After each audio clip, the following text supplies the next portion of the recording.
relief to be back another week. Yo, what's up, world? Welcome back to the channel. APWSPORTS signing in, and welcome back to another episode of Chicago Bears Weekly, Season 5, Episode 6. Today's episode, since we have the draft coming up, even though the Bears do not have a first-round pick, we're still going to talk about outlooks, things that the Bears can need, all that type of draft stuff. We're going to talk about that in today's video. And of course, we're going to cover Bears news. The Bears made a couple of signings over this past week, and we're going to discuss them as well as the draft things on this episode. But before I dive right into this episode, make sure you guys leave this video a like, as that always helps this channel to grow, and it beats the YouTube algorithm. And if this is your first time viewing and you enjoy football content, subscribe to the channel and notification bell so you will not miss any of the videos that I post. But let's dive into the Chicago Bears Weekly. Without further ado, let's dive into it.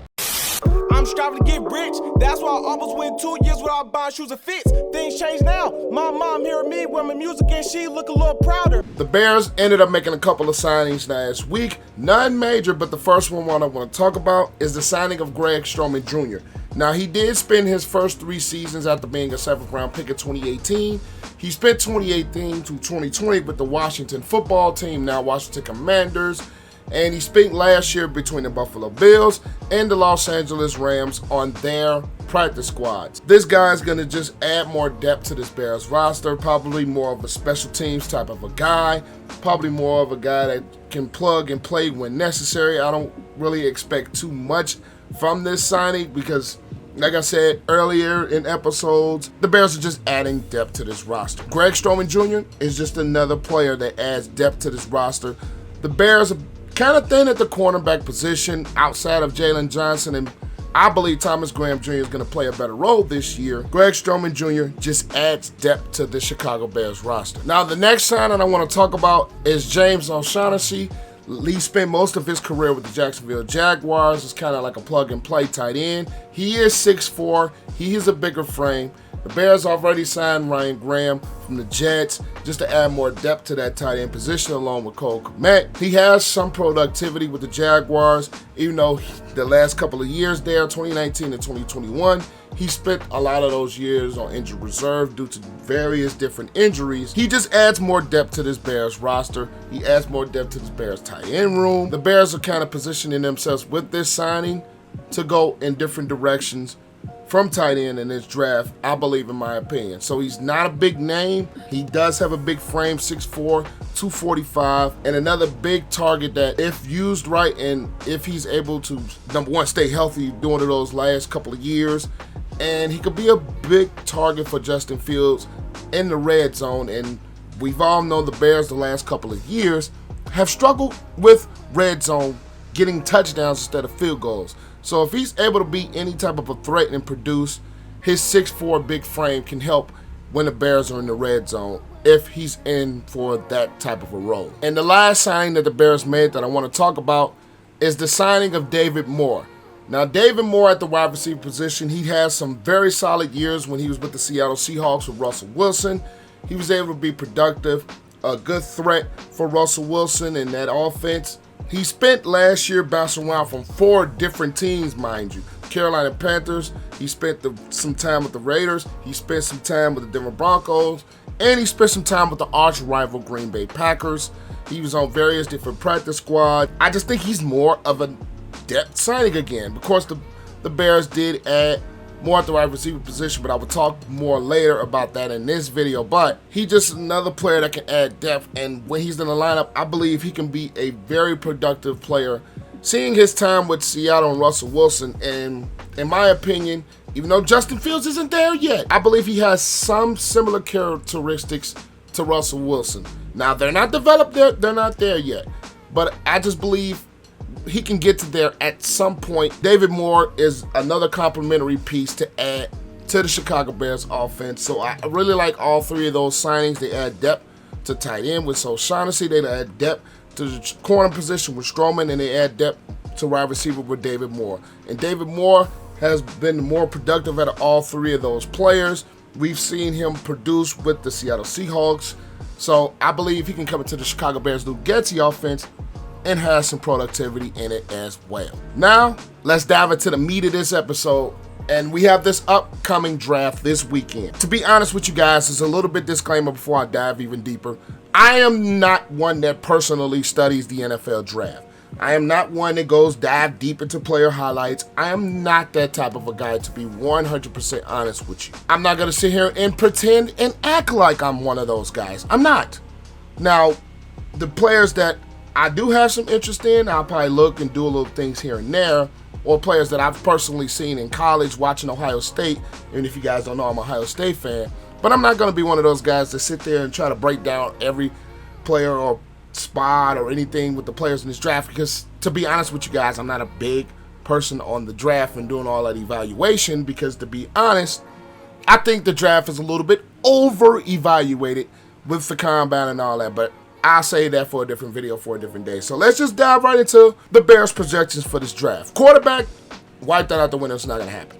You already got Nick Foles. You already got Justin Fields. You already got Trevor Siemian. You don't have a market for Foles as of yet, even though I believe if a trade was to happen, it would probably be in this type of a window, especially with teams with their draft boards and all that. If a trade was to happen for Nick Foles, I would believe it would happen in this window. And running back, I don't think the Bears are probably going to take one. If they do, they'll be in the later rounds. You already have Leo Herbert. You already have David Montgomery. So you have some good solid pieces there. You had Terry Cohen gone, and Damian Williams is no longer here. But if they do add to that, I would think it would be somewhere later on in the draft. Now, the one spot that I've seen a lot of people talk about on social media that could possibly be a position that the Bears could draft a wide receiver in the second round is, well, a wide receiver. I do have some names that I've heard about, or I've heard about Pickens from Georgia. I've heard about the guy from North Dakota State. I'm not, like I said, guys, I'm not really too familiar with the draft right now. I'm not one of those draft experts. I have a feeling that Jameson Williams could slip, depending on how he's healing from his torn ACL that he suffered in the national championship game. And if you guys don't know, I've watched Jameson Williams. He was an Ohio State Buckeye before he transferred to Alabama. So that would be a really nice fit. Get him back with Justin Fields. He's a very speedy receiver. He's a very good deep threat. He has some size to him.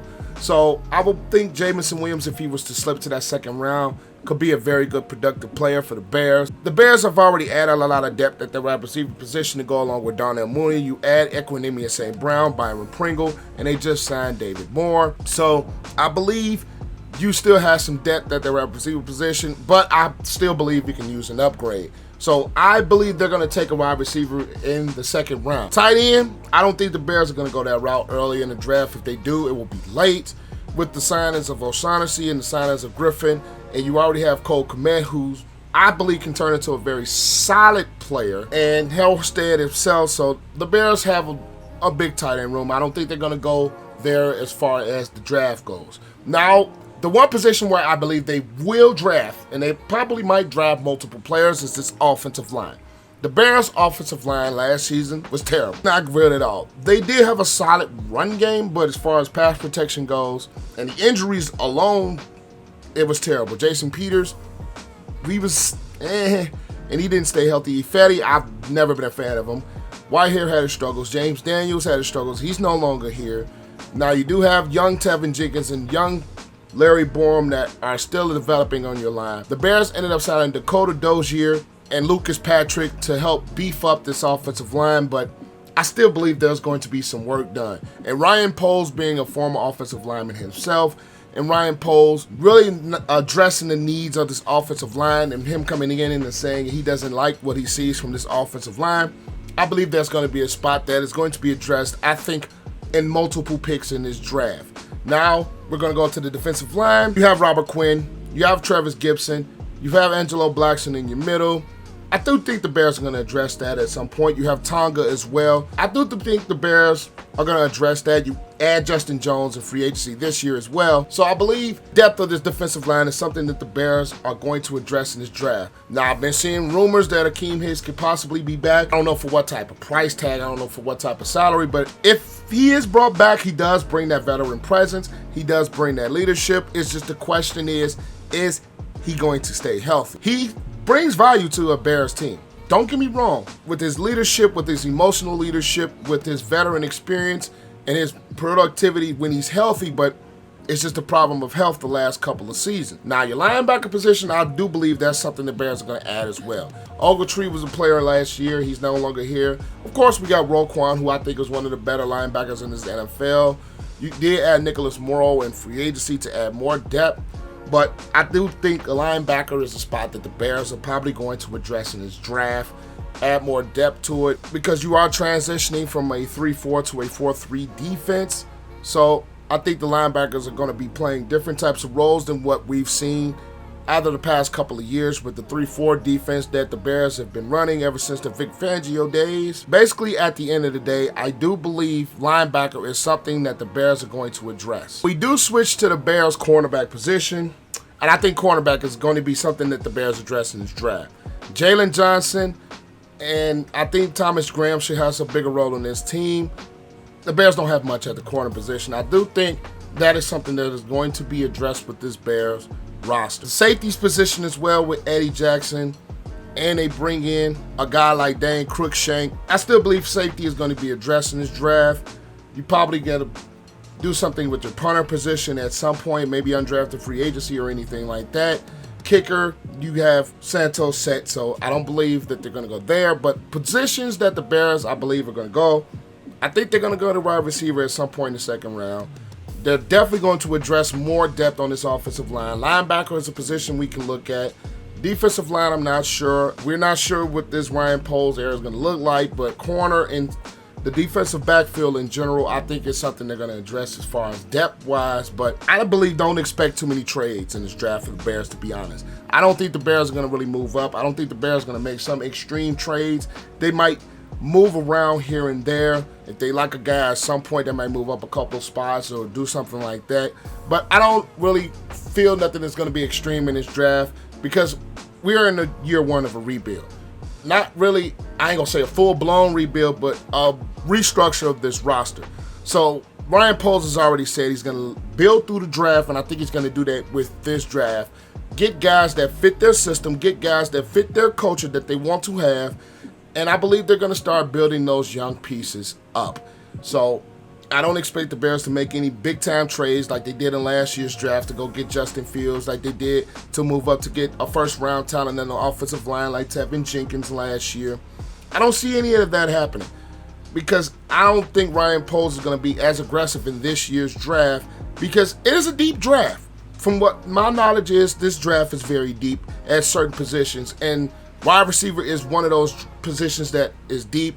The Bears can use some talent from it. I don't think moving around to get certain guys is going to work. Cornerback, the Bears need one. Pass rushers, I think the Bears are kind of set. They might draft something here, but overall, I don't expect too much fireworks from Bears in this draft. I just expect them to make solid picks. I expect them to make depth picks. I expect them to make picks that fit their system and this culture on both sides of the football.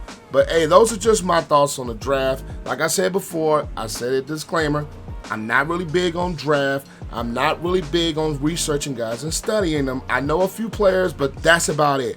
But hey, that's it for this episode. Make sure you guys leave this video a like, as it always helps this channel to grow. Comment your thoughts down below. What do you believe the Bears are going to do in this draft? What do you think they should do? Leave your thoughts in the comments, and as always, click that subscribe button and notification bell. But I am APWSPORTS signing out. Make sure you guys stay safe. Have a great next in the day, and I will catch you guys in the next episode. Peace.